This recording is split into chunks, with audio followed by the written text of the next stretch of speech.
नमस्कार साथियों। हम लोग जायसी से संबंधित जो व्याख्या थी मानसरोवर खंड की वो कर चुके थे। तो अब जायसी से संबंधित कुछ महत्वपूर्ण प्रश्न हैं, आइए उन पर दृष्टि डाल लेते हैं। पहला प्रश्न है, पद्मावत में अभिव्यक्ति प्रेम भावना को स्पष्ट कीजिए। और इसी का है मतलब अथवा में है, पद्मावत में अभिव्यक्त प्रेम और सौंदर्य के स्वरूप का विवेचन कीजिए। तो हम लोग दूसरा प्रश्न था, पद्मावत में अभिव्यक्त प्रेम और सौंदर्य के स्वरूप का विवेचन कीजिए, देख लेंगे। इसी से आप प्रेम भावना को भी लिख सकते हैं। तो देखते हैं, जायसी के पद्मावत में रत्नसेन और पद्मावती के प्रेम की शुरुआत एक दूसरे के रूप वर्णन को सुनकर होती है। तो इसकी कहानी है, जब इसी में देख लीजिए, हीरामन तोता जब रत्नसेन के सामने पद्मिनी के रूप का वर्णन करता है तो उसे सुनकर राजा मूर्छित हो जाता है और होश आने पर वह पद्मावती को देखने की लालसा में जोगी बनकर निकल पड़ता है। इसी प्रकार सूर्य के मुख से राजा के रूप और ऐश्वर्य को सुनकर पद्मिनी के मन में भी रत्नसेन के प्रति प्रेम का उदय होता है। स्त्री या पुरुष के रूप सौंदर्य का वर्णन सुनकर या उनका चित्र देखकर या उन्हें सपने में देखकर प्रेम का उदित होना प्राचीन प्रेम कथाओं का विषय रहा है। जैसी ने भी सूर्य का प्रसंग इसी भारतीय परंपरा से लिया है।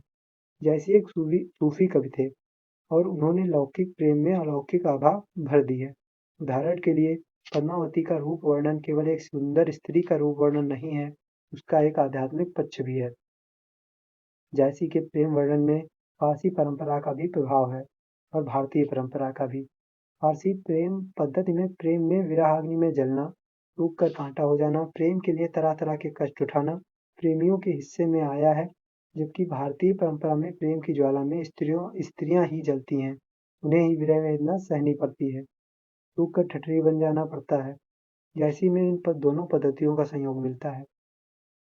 राजा पद्मावती के लिए घर बार छोड़ देता है, 7 समुद्र पार करता है, रोता है, कलपता है, यहाँ तक कि अग्नि में जल मरने के लिए भी तैयार हो जाता है। भारतीय परंपरा में प्रायः पुरुष प्रेमियों को इस तरह की विरह वेदना नहीं सहन करनी पड़ती। दूसरी ओर, जायसी ने नागमती और पद्मावती की विरह दशाओं का भी विस्तार से चित्रण किया है।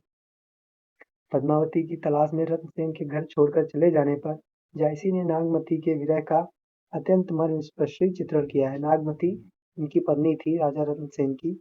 इसी प्रकार जब अलाउद्दीन राजा रत्नसेन को बंदी बनाकर ले जाता है तो इस दुख में दुखी पद्मावती विलाप करने लगती हैं।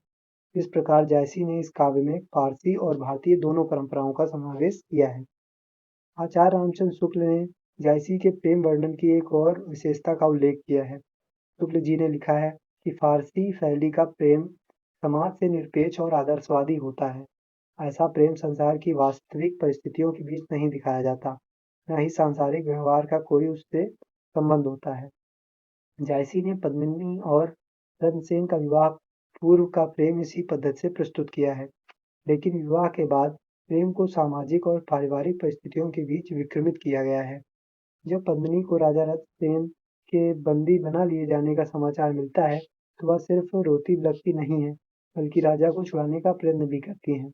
इसी प्रकार वह उस कष्ट की घड़ी में अपने एक निष्ठ प्रेम का भी प्रमाण देती हैं। वह जीवन के लालच में अलाउद्दीन और देवपाल के चंगुल में नहीं फंसती। जायसी ने नागमती के प्रेम को भी वाड़ी दी है। नागमती के चरित्र में गृहस्थ नारी का रूप अधिक निखरा है। पद्मावत में जायसी ने प्रेम का जो स्वरूप चित्रित किया है, उसके विवेचन से स्पष्ट है कि उन्होंने भारतीय और फारसी दोनों प्रेम पद्धतियों का अनुकरण किया है। इसके साथ ही प्रेम को लोक व्यवहार के बीच निखारा गया है। इसी प्रेम के कारण रत्नसेन मारा जाता है और यही प्रेम पद्मावती और नागमती को सती होने के लिए प्रेरित करता है। नायक के मन में नायिका के प्रति प्रेम की उत्पत्ति का एक कारण उसका रूप भी होता है। पद्मावती के प्रति रत्नसेन के आकर्षण का कारण हीरामन द्वारा पद्मावती का रूप वर्णन ही है। जायसी ने पद्मावती के सौंदर्य का कई जगह वर्णन किया है। सबसे पहले मानसरोवर खंड में जब पद्मावती अपनी सखियों के साथ मानसरोवर नहाने जाती हैं। दूसरी बार जायसी ने पद्मावती के रूप का वर्णन हीरामन तोता के मुख से करवाया है। यह अनैतिक पद्धति में है। स्त्री के सौंदर्य वर्णन की पद्धति पर संस्कृत साहित्य का प्रभाव है, जिसमें स्त्री के केसों से लेकर पैर के नाखून तक प्रत्येक अंग का अलग-अलग वर्णन किया जाता है। कवि उन अंगों के सौंदर्य को अभिव्यक्त करने के लिए विभिन्न उपमानों का प्रयोग करता है। तीसरी बार अलाउद्दीन के सामने राघव चेतन पद्मावती के सौंदर्य का वर्णन करता है। यह वर्णन यद्यपि नक्सिक पद्धति में ही है, लेकिन इसके साथ जायसी ने काम विषयक ग्रंथों में वर्णित स्त्रियों के भेद का भी वर्णन किया है। तो अब है जायसी ने पद्मावती का सौंदर्य यद्यपि परंपरागत पद्धति में नक्सिक वर्णन तथा जायसी ने नक से सिक से नक की ओर वर्णन किया है के रूप में किया है, लेकिन जहाँ संभव हुआ है उन्होंने इस सौंदर्य को ईश्वरीय सौंदर्य में रूपांतरित कर दिया है। उदाहरण के लिए मानसरोवर खंड में कवि ने पद्मावती के सौंदर्य में ईश्वरीय सौंदर्य की झांकी प्रस्तुत की है। पद्मावती के रूप को मानसरोवर पारस रूप कहता है। वह अनुभव करता है, भा निर्मल तन पायन परसे पाया रूप रूप के दर से। ठीक है, ये पंक्तियां हैं मानसरोवर खंड की। जायसी जी ने रूप सौंदर्य के साथ साथ प्रकृति सौंदर्य का भी अपने काव्य में वर्णन किया है। पद्मावत में कई जगह प्रकृति वर्णन देखने को मिलता है।